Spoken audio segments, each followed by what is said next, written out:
이주연의 뉴스 정면 승부 4부, 정치 현안이 쏟아지는 곳에 천막을 치고 얘기 나눠보는 화요 천막회 순서입니다. 천막에 깃발이 되질 두 분 소개하겠습니다. 조청래 전 여의도연구원 부원장 나오셨습니다. 안녕하세요. 안녕하세요. 예, 조기현 전 더불어민주당 법률위 부위원장 모셨습니다. 안녕하십니까? 네, 안녕하세요. 예. 자, 해외 순방 기간 중에 윤 대통령의 비속어 논란이 계속되고 있습니다. 이 불똥이 MBC로 튀었는데요. MBC가 이 논란의 이 영상을 처음으로 보도한 방송사죠. 자, 국회 과방위 소속 여당 의원들이 MBC를 향해서 대국민 사과 방송 또 사장 사퇴를 요구하고 있는데요. 자, 조청래 부원장부터 의견 들어보겠습니다. 조 부위원장님.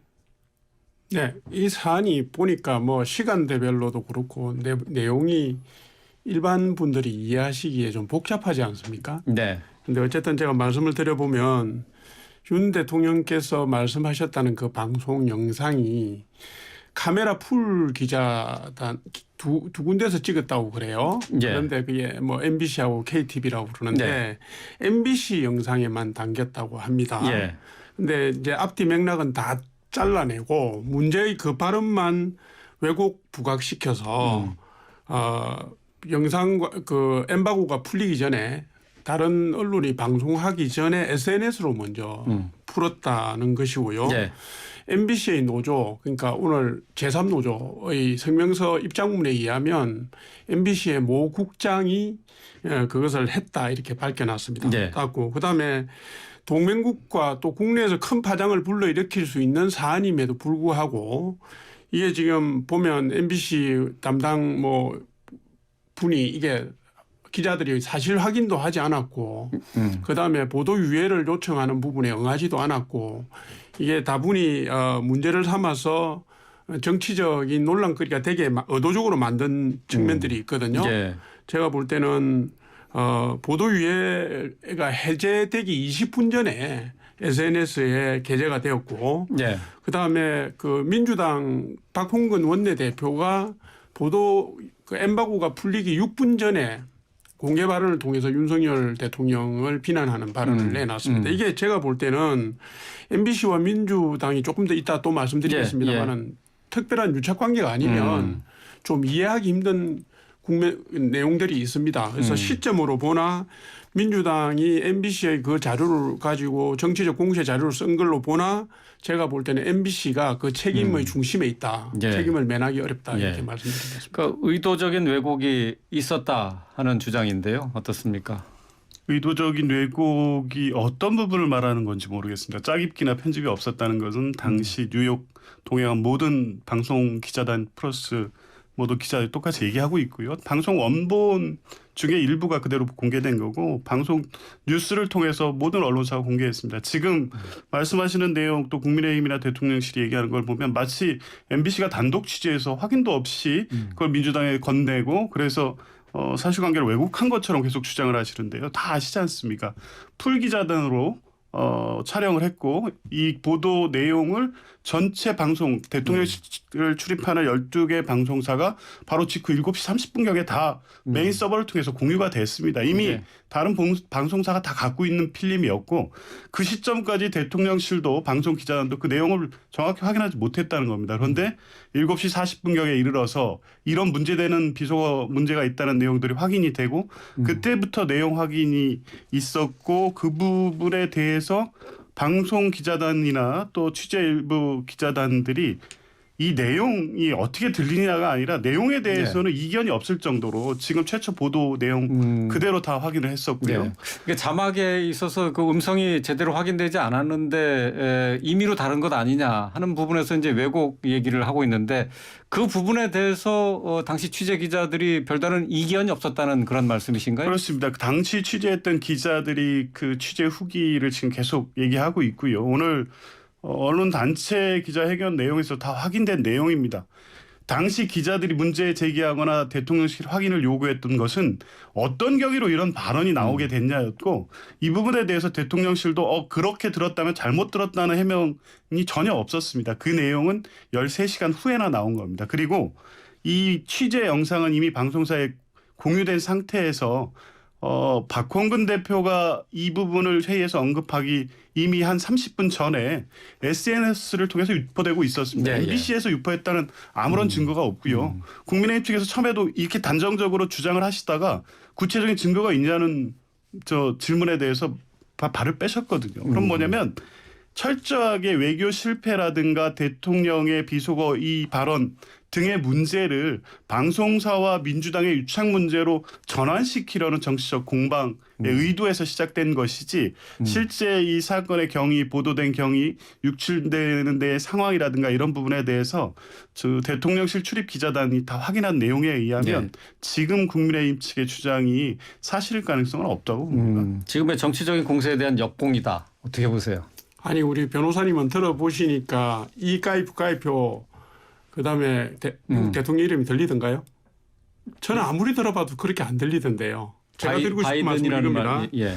MBC 언론노조의 오늘 성명서에 보면 제가 이름은 안 밝히겠습니다. 그게 실명 거론이 되어 있습니다. MBC 모 국장이 소속 부장이나 기자에게 묻지도 않고 편집자에게 동영상 편집을 지시해서 편집된 것을 그 내용을 자막을 달 때 편집자에게 이게 어떻게 들리냐 이런 내용 맞지라고 몇 번 물어본 게 다랍니다. 그런데 어떻게 지금 모든 기자들이 거기에 대해서 동의한 것처럼 그렇게 말씀을 하십니까? 그다음에 노조가 성명서를 낸 내용을 보면 이 담당 국장에게 제작 지시를 내릴 수 있는 사람은 보도본부장이나 MBC 사장 외에는 안 된다. 그래서 이게 경영진의 지시가 아니고서는 있을 수 없다. 더더군다나 이거를 정식 언론 채널이 아니라 유튜브 채널을 선택해서 내보내는 것은 경영진의 판단 없이 국장이 할 수 있는 일이 아니라는 내용을 내놓고 있습니다. 이게 MBC를 가장 잘 아는 사람들 얘기예요. 그런데 어떻게 MBC 유착관계를 의심하지 않을 수 있겠습니까? 그다음에 민주당 보좌진으로라고 스스로를 밝힌 인사가 9시 경부대에서 MBC 자막하고 똑같은 내용을 온라인 커뮤니티에 올리기 시작합니다. 9시에 올렸고 9시 19분에 또 올렸습니다. 그런데 이런 객관적 증거를 놔두고 저는 아무리 들어도 그렇게 안 들리는 내용을 어떻게 그렇게 확정적으로 말씀하시는지 저는 잘 이해가 안 갑니다. 몇 가지만 정확히 확인하겠습니다. 지금 말씀하시는 MBC 노조가 뭐 사실의 진실의 담지자입니까? MBC의 노조가 몇 개가 있잖아요. 그중에서 그렇죠. 어떤 정치적 성향이나 입장이 있는 노조입니다. 그래서 그 노조에서 그런 주장을 할 수 있고 사실관계 확인이 필요한 부분이 있을 수 있습니다. 그런데 그 영상이 촬영되고 공유됐던 내용들을 모두 확인하고 있던 뉴욕의 취재 기자단이 다 확인했던 내용들이고요. 그리고 MBC 보도 직후에 모든 언론사가 똑같은 방식으로 그런 자막을 걸고 보도를 했습니다. 그러니까 이것을 지금 국민의힘이나 대통령실에서는 MBC의 선행 보도가 있었기 때문에 그걸 따라한 것처럼 얘기하는데 그럼 방송사에 대한 모독이죠. 대통령의 발언 내용에 대해서는 사실 뭐 그 이후에 어쨌든 지금 말이 지금 계속 달라지고 있고 또 듣기에 사람에 따라서는 또 다른 내용으로 들었다는 사람들도 있고 하기 때문에 또 소리 전문가들이 식별이 불가능하다 이렇게 판결을 내리지 않았습니까?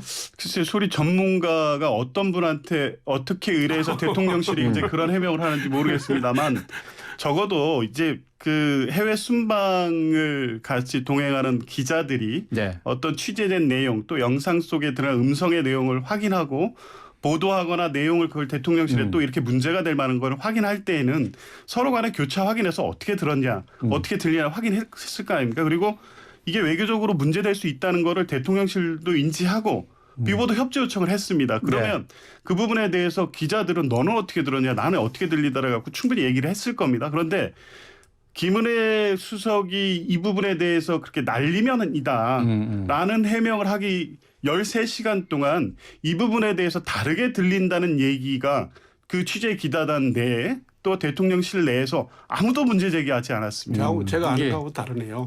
아니 그렇게 지금 다 나오고 있지 않습니까? 국내에 방송분이 12개 방송에 송출된 게 7시 반경입니다. 그리고 MBC가 문제의 자막을 달아서 내보낸 게 10시 7분경이에요.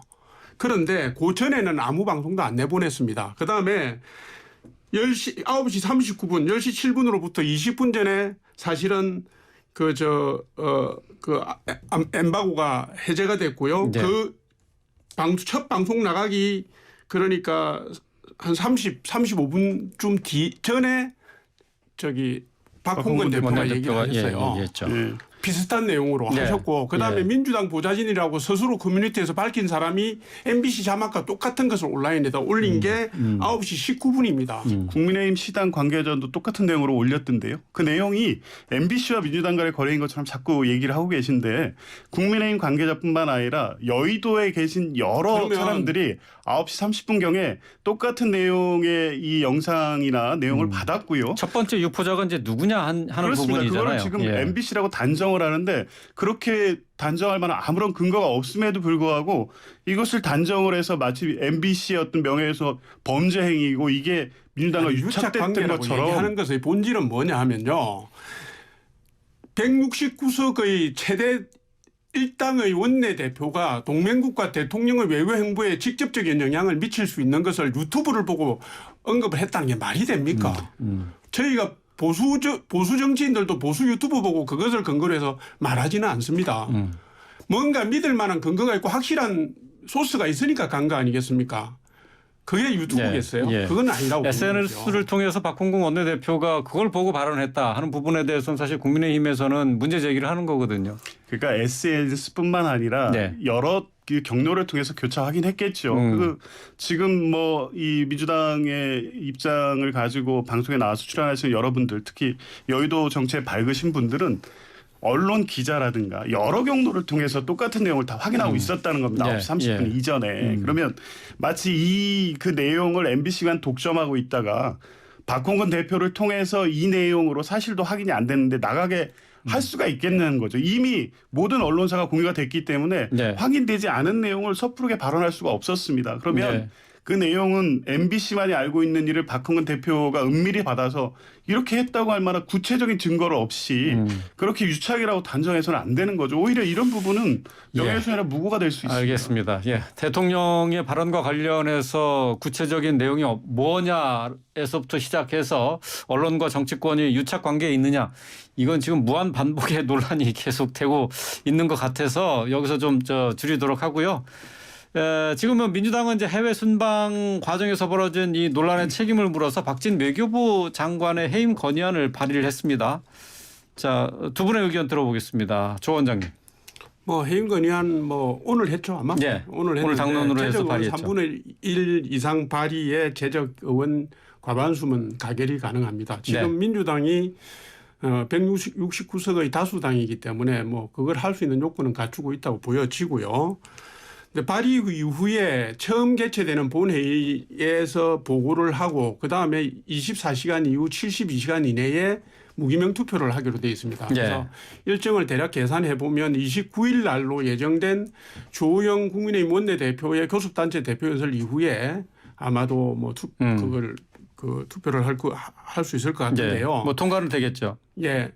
그 해임 건의안이 가결되더라도 사실 법적 효력은 전혀 없습니다. 없고 이게 이제 윤석열 대통령에게 정치적 압박을 가하고 정치적 타격을 가하는 여당의 타격을 가하는 그런 의미밖에 없는데 대한민국의 외교 사령탑을 이렇게 불명예스럽게 꼭 굳이 끌고 가는 게 과연 국가나 국익을 위해서 보탬이 되느냐. 제가 볼 때는 이게 이제 정략적인 이익을 위해서 너무한다 이런 생각이 듭니다. 네. 어떻습니까? 조 변호사님. 오늘 오후에 국민의힘 이재호 상임 고문께서도 사퇴해야 된다고 말씀하시던데요. 이 부분이 지금 대통령의 비속어 발언 이 논란 때문에 덮여 있는데 지금 이번 순방 외교의 가장 핵심은 외교 실패입니다. 한일 정상회담, 한미 정상회담에서 지금 한국 경제 상황과 관련해서 얼마나 중요한 순방 외교였습니까? 그런데 한일 정상회담에서 굴욕적 회담이었죠. 회담이라고도 안 합니다. 일본에서는. 한미 정상회담 한다고 단언하고 갔는데 48초의 화면을 만들기 위해서 이런 사단이 났습니다. 저 인플레 방지법하고 뭐 통화 스와프라든가 지금 한국의 심각한 경제 상황과 관련해서 해결해야 될 문제가 얼마나 많았습니까? 그런데 단순하게 한미 정상회담, 한일 정상회담 그 자체가 목적이었지 실제 국외에 부합하는 외교 성과가 뭘 이루어졌습니까? 외교 성과가 빈약하다 하는 주장은 뭐 민주당뿐만 아니라 뭐 다른 전문가들도 조금씩 제기하고 있는 부분인데요. 어떻습니까? 그러니까 이제 뭐 다자간 외교 무대라는 데는 사실은 일정이 정해졌더라도 변경 가능한 경우가 많고 유동성이 굉장히 심합니다. 그리고 이제 정상 간의 대화는 제가 볼 때는 대통령실에도 밝히고 실에서도 밝히고 있지만 아까 말씀하신 인플레이션 감축법이라든가 자동차, 전기자동차 문제, 그다음에 통화소화법 문제 같은 경우는 실무적으로 대화를 한 다음에 두 분의 짧은 교통으로서도 이게 방향 물꼬를 틀 수가 있다. 그래서 시간이 짧았던 건 맞고요. 예. 그다음에 이제 그 계획을 하고 실행을 하고 그다음에 이 위기 관리를 하는 데 있어서 지금의 외교 안보 라인이 잘못한 부분은 있다고 봅니다. 실수도 있고. 예. 근데 그때마다 그러면 그 외교 안보 라인이든지 담당 파트의 참모들을 다 간다면 도대체 이런 누가 합니까? 불과 4개월 전까지 여당을 해보셨잖아요. 민주당. 예, 너무 예. 지나치다. 예, 알겠습니다. 오늘 두 분의 얘기는 여기까지 듣도록 하겠습니다. 화요천막회 조청래 전 여의도 연구원 부원장, 조기현 전 더불어민주당 법률위 부위원장 두 분과 함께했습니다. 오늘 잘 들었습니다. 고맙습니다. 감사합니다.